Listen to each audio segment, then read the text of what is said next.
Thanks for staying with us. The time is 6:30 on this May 9th. I'm Caitlin Heck here with Wanya Reese and meteorologist Alex Forbes. Oh man, it's panning out to seem like it's going to be a beautiful day, but humid and hot day also.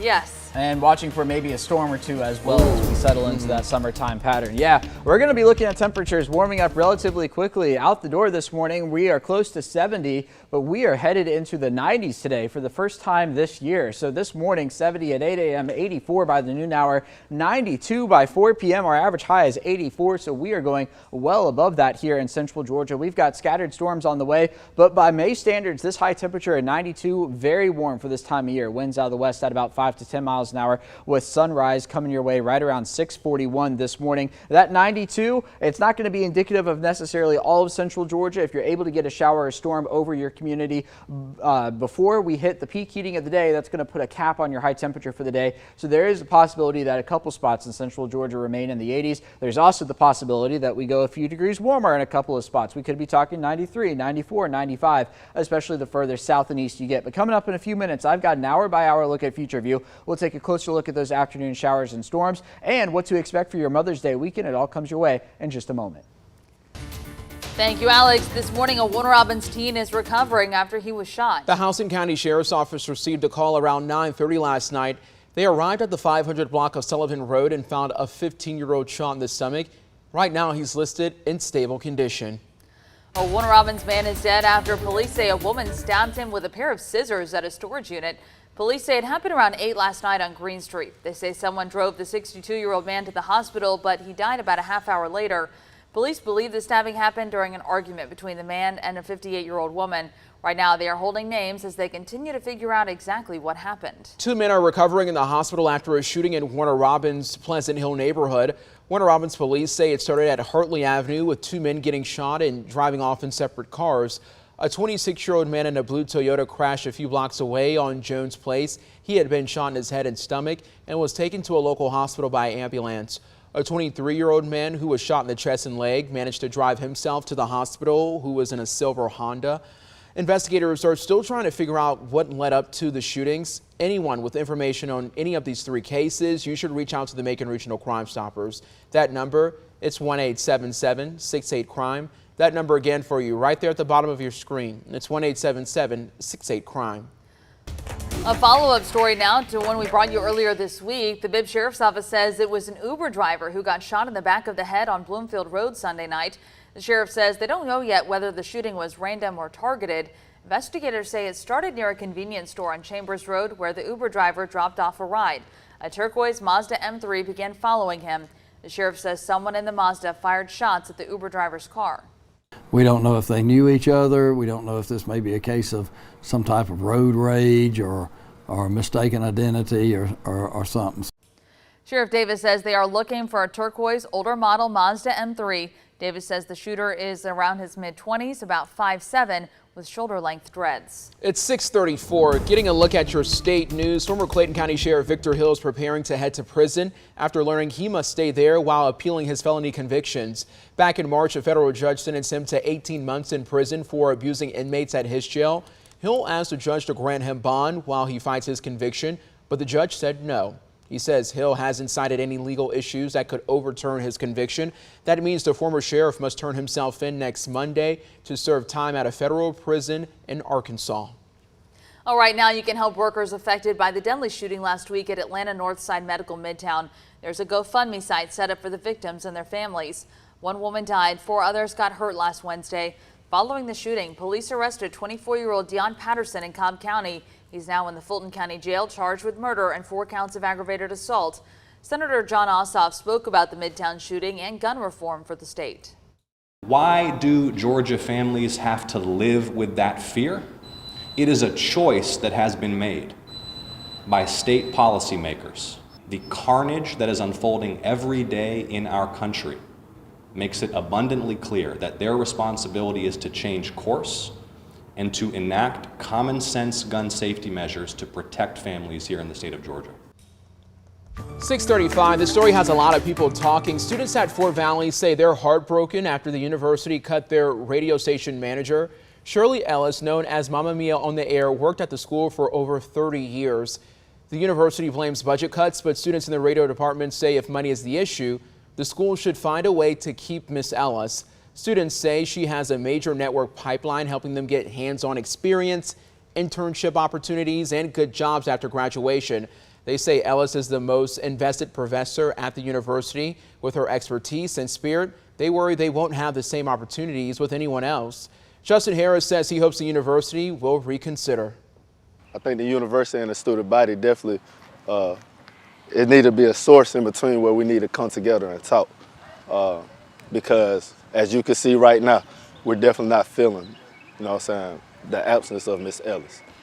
We did ask university leaders how many other staff members were impacted, how big the budget cut was, and the reason for the cuts.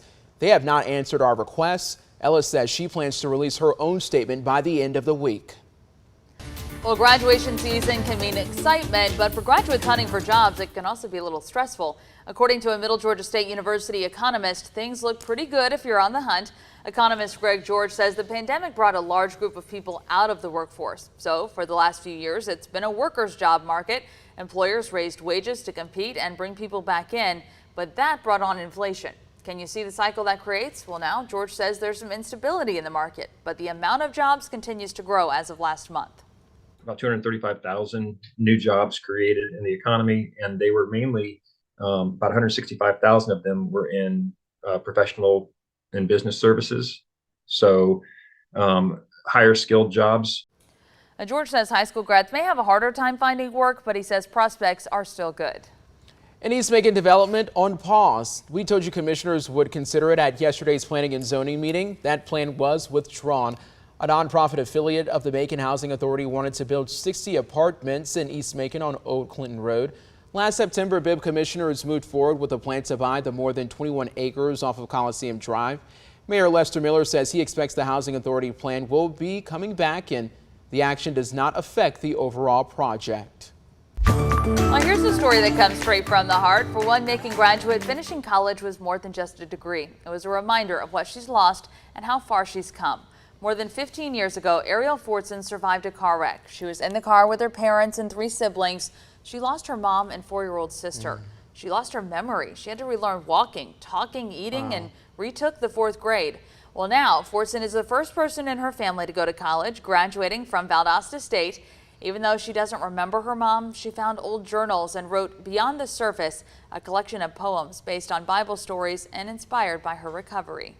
The little deeper things that we don't necessarily say out loud that we are struggling with or want.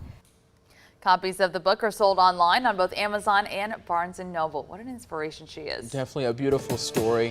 This evening, you can learn how to grow blueberry bushes at the gardens at Brookdale at 6. The free lessons will help provide fresh fruit and vegetables to people at the Brookdale Resource Center. You can register through email or by calling 478-751-6338. Mayor Lester Miller says the garden classes will also help the community eat healthier. The gardens are volunteer and donation based. The first planting happened on April the 11th in the gardens built by Rutland High School students. Well, leading up to Mother's Day, we are showing how much Central Georgians love their moms. Tammy Hilson of Sandersville says Happy Mother's Day in loving memory of her mom, Dorothy.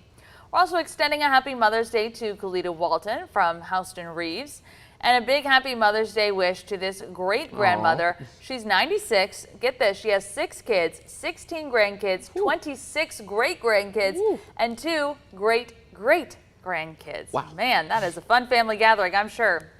We want to help show off your awesome mom. So text a picture of your mom or the mother figure in your life to 478-752-1309. Make sure you tell us why she's so great. And we're going to be showing these photos all the way through Mother's Day, May 14th. Mother's Day. It's a joyful holiday for some, but for others, it can bring heavy feelings of grief. Hear about a group working to make the day a little bit easier. Plus, a big reason to check your home COVID test has come down from the FDA. Hear what you need to know to stay safe if you think you might be sick.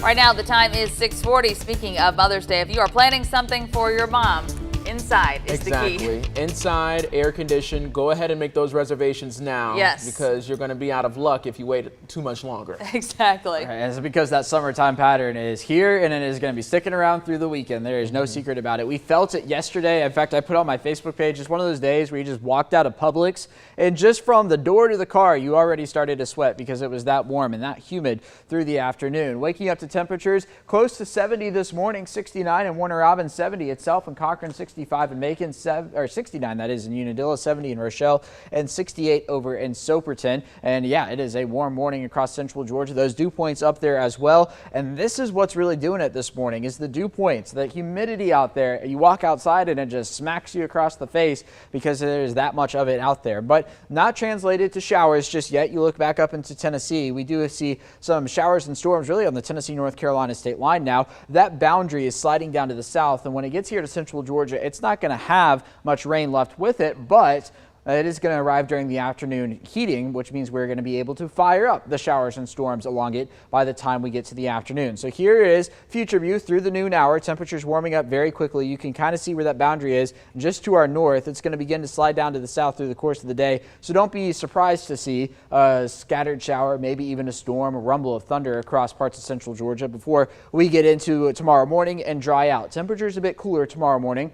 Winds coming in out of the north, but we are still going to be able to find our way back into the upper 80s tomorrow afternoon with scattered showers across central Georgia. And then once we get into Thursday, cooler once again, and followed by a 20% chance of rain for Thursday afternoon. We'll do something similar on Friday before we get to Saturday, and that's where things will be a bit drier across central Georgia. That also means we will be a bit hotter, back into the 90s for high temperatures on Saturday, and then something similar for Mother's Day. And by the time we get to the afternoon hours, it's only going with a 10% chance of rain with plenty of humidity to go around, which will stick around through next week. So here's the updated dew points. You can see we're going to be in the muggy to humid range through majority of the week, the only exception being on Saturday, but still right back to it on Mother's Day Sunday, and then on Monday continuing that into next week as well. So school bus forecast for the day ahead. 72 at the bus stop this morning, 89 for the recess hour, 92 heading home from work and school. That will be our high temperature today. Well, it is a hot afternoon by May standards with those scattered storms around. Sunrise officially here in the next few minutes at 6:41.